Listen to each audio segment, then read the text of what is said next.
প্রতি অমাবস্যা তিথিতেই প্রতিটি মন্দিরেই কম বেশি কালী মায়ের পূজা অনুষ্ঠিত হয়।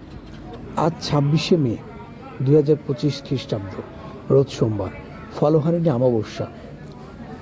কম বেশি সব মন্দিরে কালী মায়ের পূজা অনুষ্ঠিত হচ্ছে। আমি এখন যে মন্দিরটাতে দাঁড়িয়ে আছি, এই মন্দিরটির নাম ভদ্রা কালী মায়ের মন্দির। মন্দিরটি পাবনা শহর থেকে একটু দূরে, অর্থাৎ সদর হাসপাতাল পার হয়ে এবং মেরিল রোডের আগে এই মন্দিরটি অবস্থিত। প্রতি বছর এই ফলহারিণী অমাবস্যার রাতে 2 দিনব্যাপী এই মন্দিরে ভদ্রা কালী মায়ের বাৎসরিক পূজা অনুষ্ঠিত হয়। এবছরও ইতিমধ্যে পূজা শুরু হয়ে গিয়েছে।